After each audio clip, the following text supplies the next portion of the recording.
Hey, wait a minute. Are you saying we're gonna have to search through this room for one little card? Oh, man.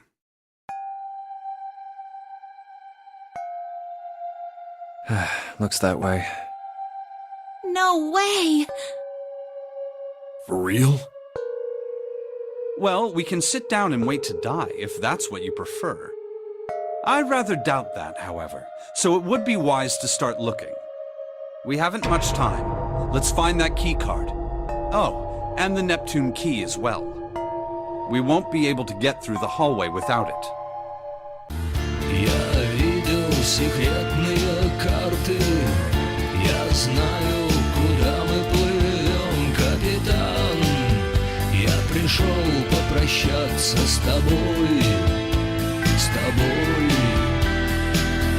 и твоим кораблем.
A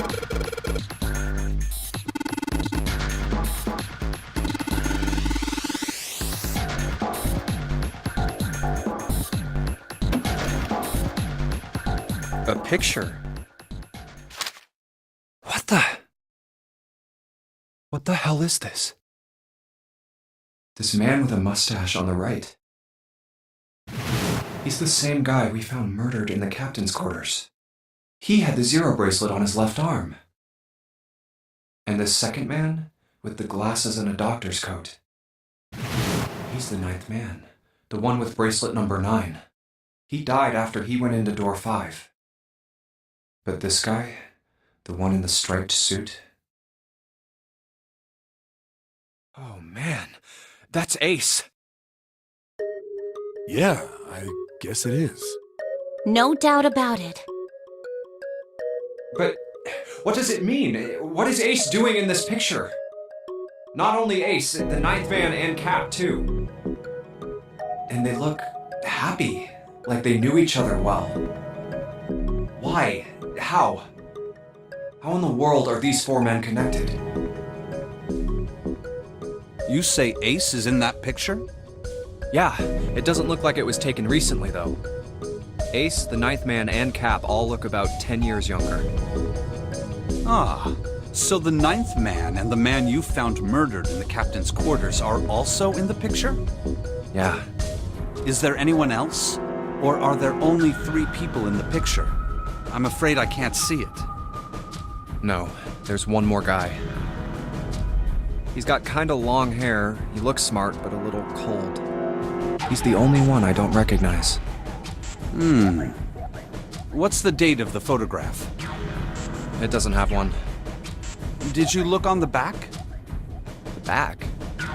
Yes, the reverse. The other side. Huh. Praying for the success of the Nonary project. With Nijisaki, Kubota, and Musashido. Huh.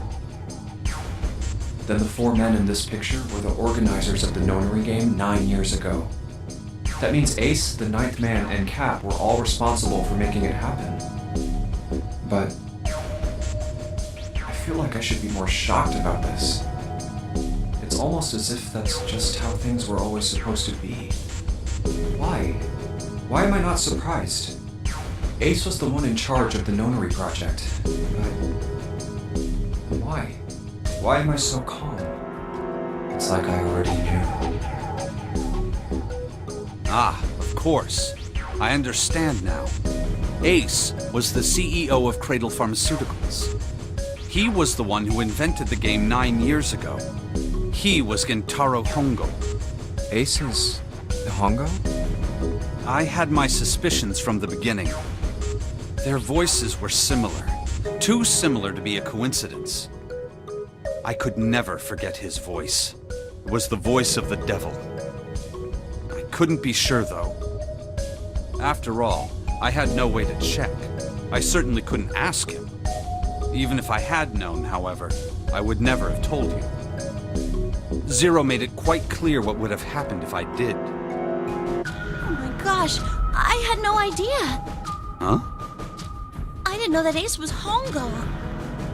Oh, yes. I suppose you wouldn't have. 9 years ago, you were in Building Q in Nevada. But Hongo was in the Gigantic with us. I know. That's why I didn't know what Hongo looked like. But why? Why didn't you tell me? I mean, I'm your sister, right? You could have told me. I'm sorry. I apologize for keeping this from you. But if I'd told you, Clover, I would have told everyone else. And if you did, then I would have been forced to tell them about what happened 9 years ago. I had to prevent that. Hey, Junpei. You think I could borrow that picture for a sec? Sure. Hongo, Kubota, Nijisaki, Musashido. Hongo, Kubota, Nijisaki, Musashido. Hongo, Kubota, Nijisaki, Musashido. Hey, Seven, do you... Shut it! Just be quiet. I'm this close to remembering. This Close. Hongo, Kubota, Nijisaki, Musashito. Cradle Pharmaceuticals. Nonary Project. Shit. What? What's wrong? Holy shit, this is nuts. What's nuts? I remember Remember what? everything. Everything? Yeah, I remember all of it. My memory's back. I remember what happened before I got snatched. What? Let me tell you what happened. Like Snake said, Ace is Hongo from the right. The other three are Musashito, Nijisaki, and Kubota. Musashito was the man with the cash. Nijisaki was Hongo's right-hand man, and Kubota developed the actual technical details of the experiments. How do you know all this? Come on, man, I told you, I finally got my memory back. No, that's not what I mean. I'm trying to ask you why you knew all this stuff in the first place, before you forgot it. You really want to know? Of course. Me too. This is gonna take a while. Hell, it'll probably take me a good 3 days to tell you everything. Well, we don't have 3 days. Just give us the short version, all right? Short version, huh? All right, fine. Give it a shot. No promises. I'm a detective. It's a little awkward to say this about myself, but you could probably consider me a lone wolf type. I hold to my own code, because I think doing what's right is more important than doing what you're told. That's why I followed my gut that night. A slim lead brought me to the wharf. It was 9 years ago. The wharf had been cold as fuck, and I could barely see squat. I was investigating a mess of kidnappings, all of them children. It all had one thing in common. A history of visits to one particular hospital. A hospital under the management of Cradle Pharmaceuticals. And my investigation had turned up evidence that Cradle had been involved in the kidnappings. After a little sweet-talking, I managed to finally get a real lead from someone inside Cradle. My source told me this. Tonight, a ship is set to take the children to a large passenger liner docked offshore. So I headed to the wharf. In the shadows, I searched the harbor until I found the ship he was talking about. There was a bunch of movement near it. Men in black suits, many of them were carrying large bags. Bags. There was something about the way they moved as they were carried. No doubt about it. There were human beings in those bags. I moved before I realized it. I came out of hiding with my gun already in my hand. Don't move. I felt metal touch the back of my head. Drop the gun. I kept digging the cold metal thing into my skull. There was nothing I could do. Did what he said and laid my gun on the ground. Then suddenly, there was a sharp pain in my neck. The needle. A drug? That was my last thought. My face hit cold concrete. I was out like a light after that.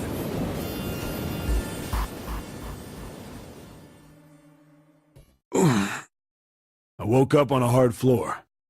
Damn it! Shit, my head hurts. Where am I?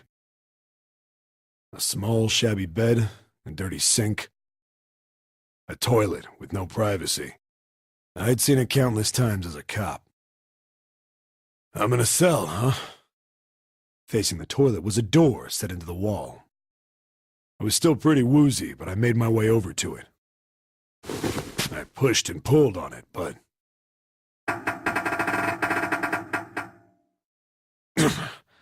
it won't open. Not like I expected much else. Would be dumb enough to put me in a cell and leave it unlocked. Threw myself against the door a few times, but it wouldn't budge. I knew it. I gave up and made my way back to the bed, and sat down. I sat there for a very, very long time. Who knows how long. Then, I heard a faint voice.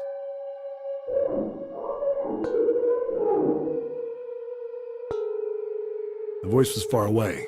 I couldn't understand what it was saying.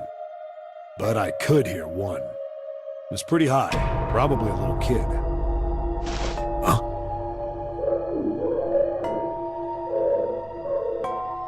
No, it was several. I hear 5 or 6, maybe more. Where are they coming from? I pressed my ear to the wall and tried to listen through it. No, that's not it. Left. It's coming from under the bed? I hauled on the metal frame and flipped the thing over.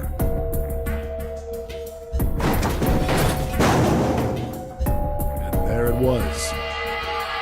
The bed had hidden an air vent under it. The hole in the wall was covered by a metal grate. I dropped flat on the floor and peered through the grate. I couldn't see shit, but I knew it in my gut. This was where those voices were coming from. Hold on. Why are there kids here? But then what my inside man told me popped into my head. Tonight, a ship is set to take the children to a large passenger liner docked offshore. Whoa. Am I on that ship? It didn't matter. All I knew was I had to get to those kids. I checked out the metal grate. Could I fit? I stuck my fingers in and grabbed it. And then...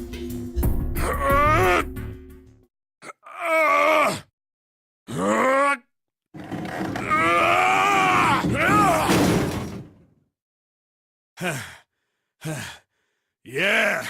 How do you like that, you son of a bitch? I finally got the damn thing off.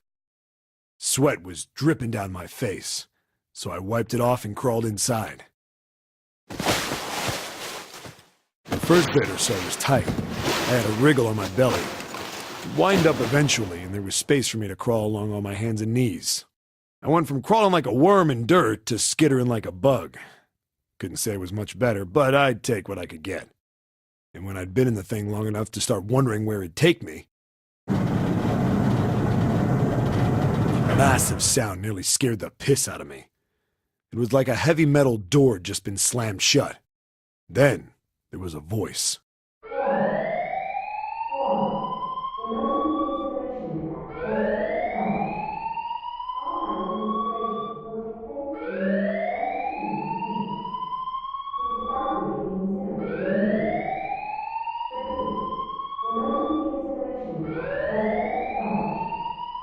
What?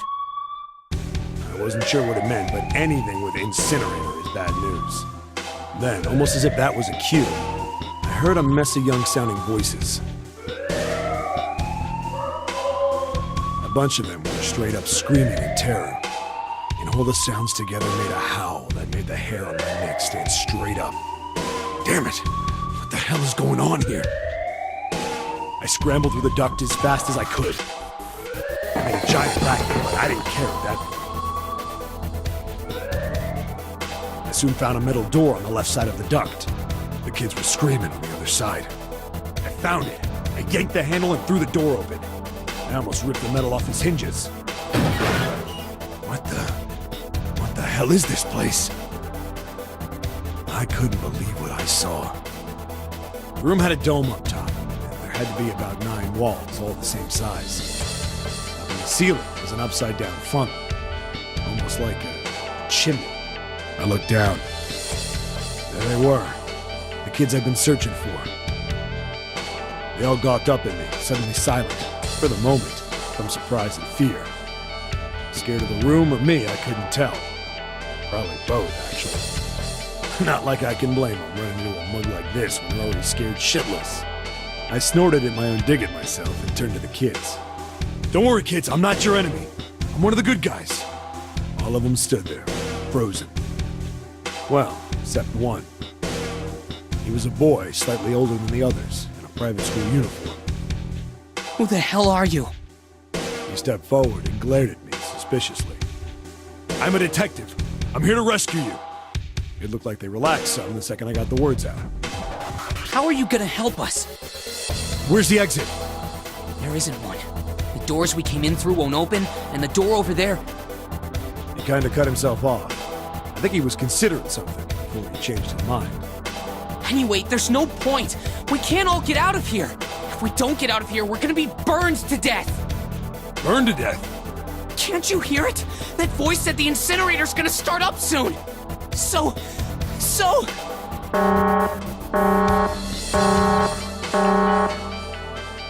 The voice spoke again. Incineration will begin in 15 minutes. They only had 15 minutes. I looked back down at the kids. Looks like a good 20 or 30 feet to the floor. No way I could pull them up. Too big of a distance for any of us to reach. What the hell was I gonna do? But then I got an idea. Wait right there. I'm gonna be right back. What? Where is he going? Are you just gonna leave us here? They just got frightened again. I'm not the best at that kind of thing, but I tried to reassure them with a smile. Don't worry, all right? I'll be back, I promise. So just stay calm and wait right there. Got it? I didn't wait to hear them respond. There wasn't time. I had to hurry. Well, as fast as a guy could on his hands and knees. Didn't take me long to get back to my cell. Still no way out of there, but I had a plan. I needed something from the room. When I got it, I dove back into the hole and took off towards the incinerator. Then... Sorry to keep you waiting, guys. I tipped out the doorway and dropped down the rope I brought with me. Back in the cell, I'd torn the bed sheets into strips and tied them together to make a rope. It was sloppy, but it got the job done. All right, just tie that around yourself, okay? I'll pull you up one at a time. Right! Huh. Wait a sec. Something was off. There were more of you before. Where'd the rest of you go? The boy in the uniform answered. I let them go on ahead! We opened the number 9 door and they left! What? You're telling me you opened that door? That's what I said! Then what the hell are you doing here? We couldn't go with them! Why not? Look, the only people who can go through the numbered door... He was in the middle of explaining when...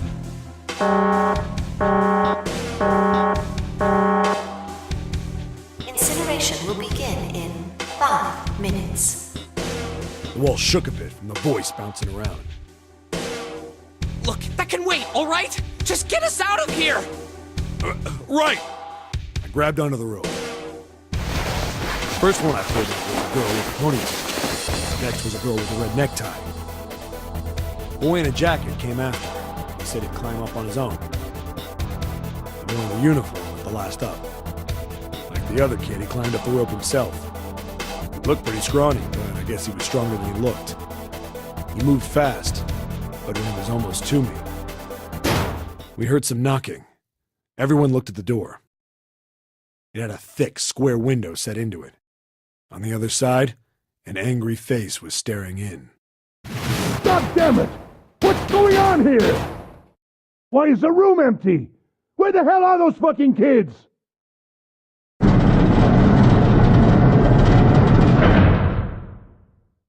The door opened, and a man stepped in looking half mad with fury.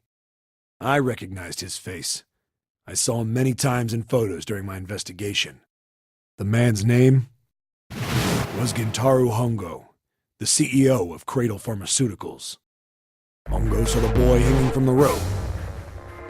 Yeah! It was like he was an animal. He lunged for the rope. Hurry! I know! The boy in the uniform booked it up the rope. You son of a bitch! Get back here, you little shit! 15 feet. 10. The second I could reach the kid, I grabbed him. I hauled him up and tossed him into the duct behind me. No! Hongo had lost it. His face didn't even look human. It was like the bastard pulled off his fake face. He was really a terrifying devil or some kind of damn monster. I quickly reeled in the rope, leaving a furious Hongo yelling at me from the floor. You fucking bastard! You won't get away with this! How dare you compromise this experiment! Experiment?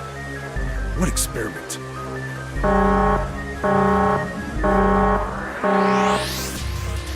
Incineration will begin in 1 minute.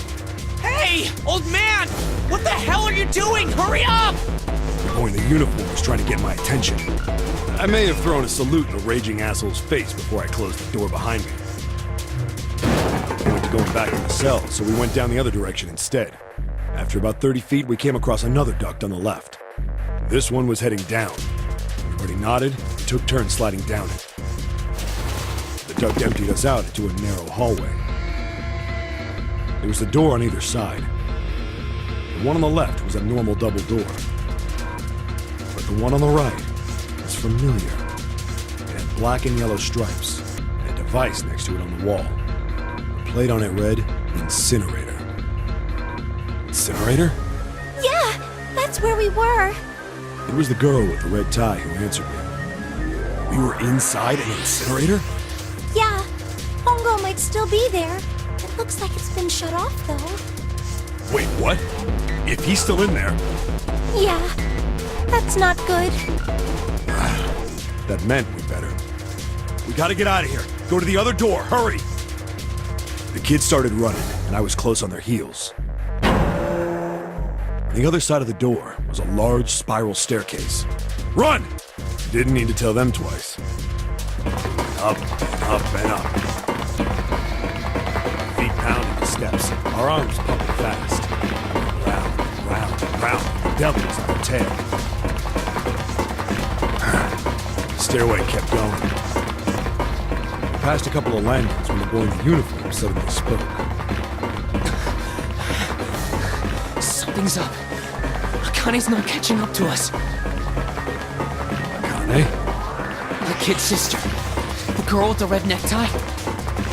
Akane. It's strange. I didn't remember seeing her name on the list of missing kids. Hey! Akane! He kept his hands around his mouth and yelled. Maybe we outran her. The boy in the uniform skidded to a stop. I stopped too. So did the other two kids. When did we do that? Well, we passed a couple big rooms on the way here. Maybe she took a rest in one of them? No, that's impossible. Sorry, Grandpa. You keep going. I gotta go look for her downstairs. You turned to go. Hey kid, wait! God damn it, I said wait! I don't think the kid even heard me. Fuck! I spun around to the boy in the jacket and the girl with the ponytail. I'm going after him. You two keep going, all right? You got it? The girl nodded and ran up the stairs. With the boy. I'm going with you. I didn't have time to argue. I just nodded and took off down the stairs. I could hear him following me. We ran all the way to the bottom floor, calling for her. Akane was nowhere to be found. God damn it, where the hell did she go? I could tell the kid was frustrated. And then suddenly... Help me! Somebody help me! We heard a girl's voice. Akane! The boy in the uniform threw open the door and leapt into the hallway by the incinerator. We rushed in after him. I couldn't for the life of me believe what we were seeing. That bastard Hongo had Akane by the arm and was forcing her into the incinerator. Come on, goddammit, move! No, I don't want to! Let me go, please! Let go of me! She planted her feet squarely on the floor and was struggling to get away. But Hongo was bigger and stronger. She wasn't gonna win. Akane! My brother roared with anger and charged toward Hongo. Help me! Ah! You're too late, idiot! Hongo lifted Akane bodily into the air and threw her, still fighting him, into the incinerator. Before we could even blink, Hongo had leapt through the door after her. We saw him land inside. And then, the door slammed shut. We ran to the door. We did everything we could think of to get the thing open. But... Fuck! It's no use! The goddamn thing won't move an inch! He started slamming his fists against the door. He was close to shattering his knuckles with how hard he pounded on it. Akane! Akane! Are you okay? You came back! Her voice was muffled, but all of us could hear the sheer terror in it. What should I do? I think I'm trapped in here! Where's Hongo? He went out the other door! What? Warning. Warning. Emergency incineration command has been acknowledged. automatic incineration will take place in 18 minutes. Please evacuate the incinerator immediately. Repeat, emergency incineration command has been acknowledged. Are you fucking kidding me? It's the same damn thing! Yeah, we're here. Just hang on, all right? We're gonna figure out a way to save you. His words would have seemed like a sick joke to her if she'd been able to see how white and bloodless his face was right then.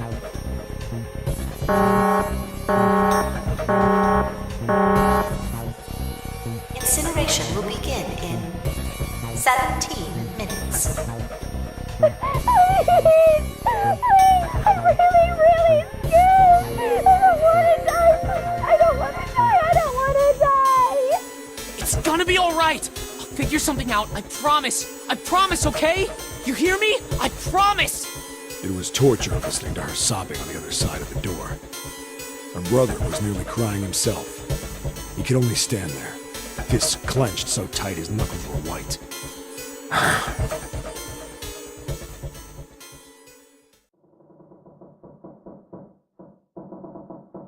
What happened then? Come on, man. Put yourself in my shoes. It doesn't end good. You think I want to remember that? Then... Yeah. Shit.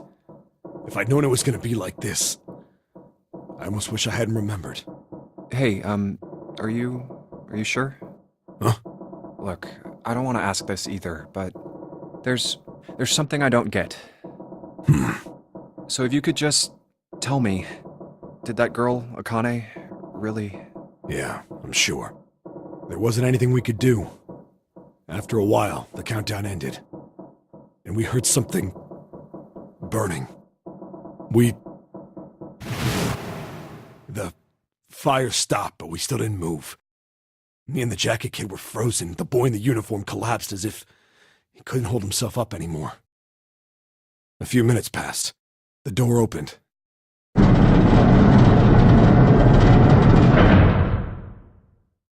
The boy in the uniform tripped over his own feet running in. We followed, too numb to speak. The air in the incinerator was hot. Every breath made my lungs feel like they were on fire. It was like standing on hot asphalt. The air was wavering, and in the middle of the room, there it lay. The kid's legs were shaking so bad, I don't know how he managed to walk. I couldn't see his face, but his body somehow looked empty. Finally, he reached it. He fell to his knees as his legs gave out on him. And then...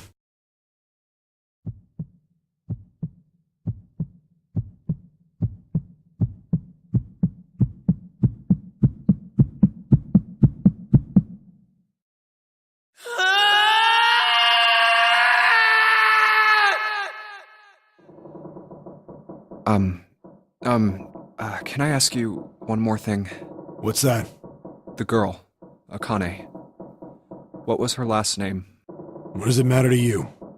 Just tell me, okay? Please? Kurashiki. Her name was Akane Kurashiki.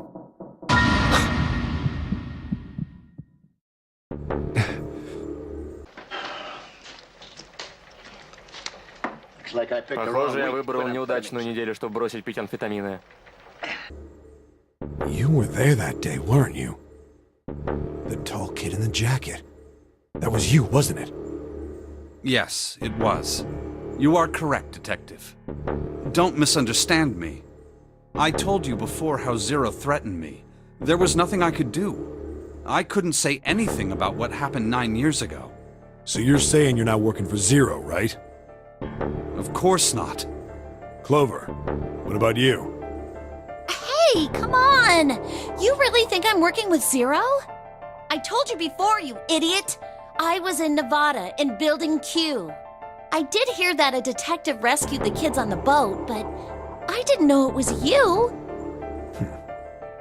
Well, I guess I believe you. All right, let me ask you another question. Santa's real name is Aoi Kurashiki. He's Akane's brother. You know that? No, I didn't. Did you? Well, yes. I know Aoi Kurashiki was her brother. but I didn't know he was Santa. At least not from the beginning. 9 years ago, he was in the middle of puberty. His voice is entirely different now. I'm ashamed to say that even my exceptional hearing wasn't able to make that connection. As such, I had no reason to think Santa was Aoi. When did you figure it out? Clover told me that Santa might have been one of the subjects of the initial experiment. It was only a short while ago, while we were leaving the library. When she told me that, I had a feeling. Santa is Aoi? Akane Kurashiki, June's brother? There's still a lot we don't know. I mean, like a lot. But there is one thing I think we can say we know. What's that? The body we found in the shower room. It had to be Nijisaki, dressed up to look like Snake. What? Come on, man, what kind of detective are you? You didn't figure that out already? Hey, go easy on me, man. I just got my memory back, all right? Cut me some slack. Well, if he is, the 3 murders make sense then, don't they? Yeah, that's right. Murder. Kubota blew himself up, but that was murder too. So why did these murders take place? If Junpei is correct, and the body in the shower room was Nijisaki's, that means all of the people who were murdered were involved with the creation of the Nonari project. Kubota, the person who conducted the actual experiment. Nijisaki, Hongo's assistant. Musashido, the man who financed the project. You mean this was all just revenge? Santa is Zero. He's getting revenge for the death of his sister. That's why he killed them. No, I don't think Santa actually murdered anyone. If I'm right, then it's not hard to figure out who the next victim's gonna be, is it? I'm pretty sure I don't have to tell you. Yes. Yep. Right. The next target will be Gentaro Hongo. The person who planned the Nonari project. In other words, Ace. What? What the hell's going on here? It must be 6 a.m. Our time is up. Shit! Come on, we need to get out of here. How? I'm betting this sucker opens the exit. Come on, let's go.